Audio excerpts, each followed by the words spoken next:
Pamiętasz Titanica? Był tam wyraźnie widoczny podział na klasy. Bogaci byli tam, gdzie grana przez Kate Winslet Rose, czyli na samej górze. Trochę niżej była klasa średnia i Jack Dawson, w którego rolę wcielił się Leonardo DiCaprio. Na samym dole obsługa oraz zapieprzający pracownicy statku, którzy w pocie czoła zasuwali po to, żeby potężny transatlantyk mógł płynąć do Ameryki.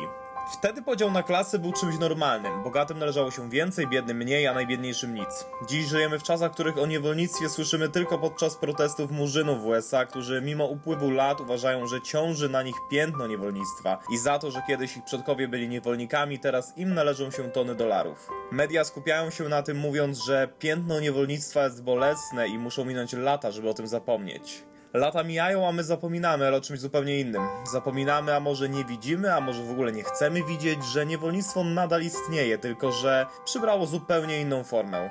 Jeśli śledzicie mój kanał czy fanpage, to zapewne wiecie, że niedawno wybrałem się na rejs na Bahamy. Płynąłem zbudowanym w 1993 roku statkiem, który kosztował 250 milionów dolarów. Taki współczesny Titanic. Na pokładzie 2500 pasażerów, kasyno, dyskoteka, kilka basenów, restauracji i klub komediowy, w którym występowały gwiazdy amerykańskiego stand-upu.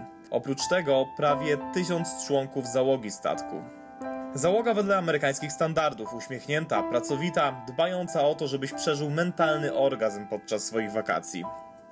Dla mnie jednak coś było nie tak. Widząc codziennie pracowników statku i rozmawiając z nimi, zauważyłem, że oprócz przyklejonego do twarzy uśmiechu, w ich oczach bardzo łatwo dostrzec smutek.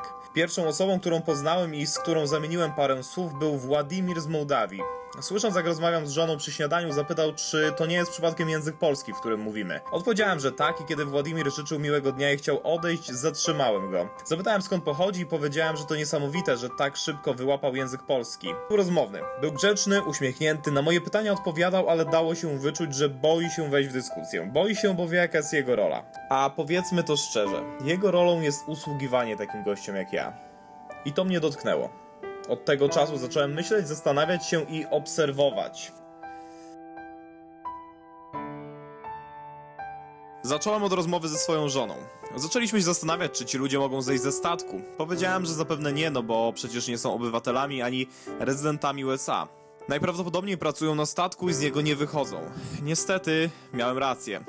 Zdecydowałem się dowiedzieć więcej, rozmawiałem z obsługą, pytałem skąd są. Okazało się, że pochodzą głównie z biednych krajów: Indonezja, Malezja, Mołdawia, Ukraina, Białoruś czy Ekwador. W dalszej kolejności chciałem się dowiedzieć, jak wygląda ich praca od strony formalnej.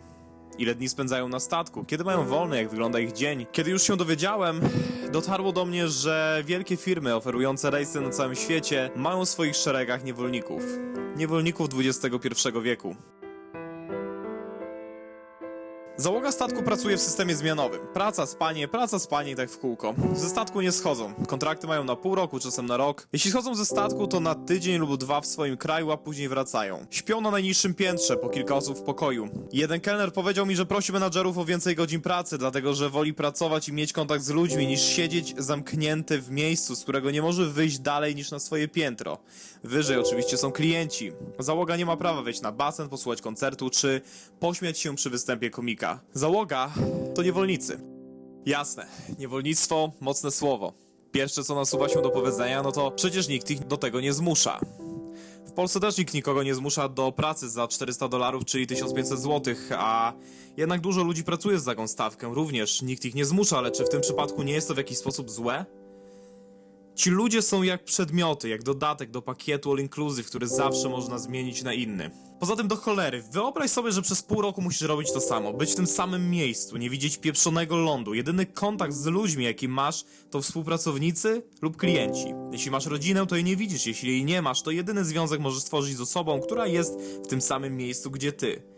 Z dnia na dzień wyzbywasz się swoich marzeń, a jedyna szansa na zmianę twojego losu to wyskoczenie za burtę i dopłynięcie do Miami, gdzie w zależności od tego, skąd jesteś, dostaniesz azyl polityczny i być może będziesz mógł rozpocząć swój American Dream. Powiesz, ale im płacą. Nie zapomnij, że niewolnikom też płacili. Mieli wikt, opierunek i zapłatę, ale o tym się nie mówi, bo lepiej przedstawiać niewolnika jako osobę cholernie wykorzystywaną przez swojego pana. Ciężko było po tych wszystkich obserwacjach zwyczajnie przejść do codzienności i zapomnieć o tym wszystkim. W głowie szczególnie utkwił mi jeden obraz. Codziennie podczas kolacji widziałem parę. On Amerykanin między 25 a 30 lat, ona trochę młodsza, latynoska albo hinduska. Ich ubiór, zachowanie i wygląd cholernie przypominały mi bogatych arystokratów z Titanica. Codziennie zamawiali szampana, świętowali czas, który spędzali ze sobą, cieszyli się. Codziennie również usługiwała im ta sama dziewczyna z Indonezji. Młoda, może w moim wieku, zero makijażu, około 1,70 m wzrostu, ładna, z miłą buzią, atrakcyjną sylwetką i bardzo oryginalną urodą. I z tym cholernym smutkiem w oczach. Codziennie patrząc na tę parę arystokratów, jak ich nazywałem, i na usługującą im dziewczynę, myślałem o tym, jak cholernie niesprawiedliwy jest świat. Gdyby ta usługująca im dziewczyna urodziła się gdzie indziej, na przykład w Paryżu, Londynie, Miami, a nawet w Polsce, to jej losy mogłyby potoczyć się zupełnie inaczej. Jej wygląd i pracowitość być może pozwoliłyby jej być w tym miejscu, w którym była właśnie partnerka tego młodego arystokraty. A może jeszcze gdzieś indziej. Niestety, jest ona skazana na bycie niewolnikiem. Nie jestem w stanie opisać i wyrazić tego, jakie emocje towarzyszyły mi podczas pobytu na statku. Moja żona wiedziała, co siedzi w mojej głowie, i powiedziała mi, że sam nie zbawię świata, że nie mogłem sobie z tego względu psuć wakacji, na które zasłużyłem i równie ciężko zapracowałem. Miała rację. Ale ja każdą podróż traktuję jako doświadczenie. Odpowiedziałem jej, że kiedyś oglądałem wykład Jacka Walkiewicza, który powiedział bardzo mądrą rzecz. Powiedział: podróże kształcą, ale ludzi wykształconych. Ja z podróży z Bahamów wróciłem doświadczony, zobaczyłem coś, czego nie widzą lub nie chcą widzieć inni. Nawet jeśli wiele godzin spędziłem na byciu smutnym zamiast leżenia w jacuzzi i piciu drinków, to wróciłem bogatszy o wiedzę, mądrzejszy i może rzeczywiście nie jestem w stanie zmienić świata, jedyne co mogłem dać tym ludziom, którzy pracują na statku, to uśmiech, napiwek i poczucie, że wcale nie jestem inny od nich. To, że akurat mi udało się tak ogarnąć swoje życie, że to ja jestem tym, który jest klientem na rejsie, a nie pracownikiem, nie znaczy, że jesteśmy inni, że ktoś jest ode mnie gorszy. I nawet jeśli nie jestem w stanie zmienić życia pracowników statku, to jestem dumny z tego, że potrafię zachować się jak człowiek. I gdybym mógł, to chętnie spędziłbym dzień na pomaganiu im i serwowaniu im drinków z tą pieprzoną palmą.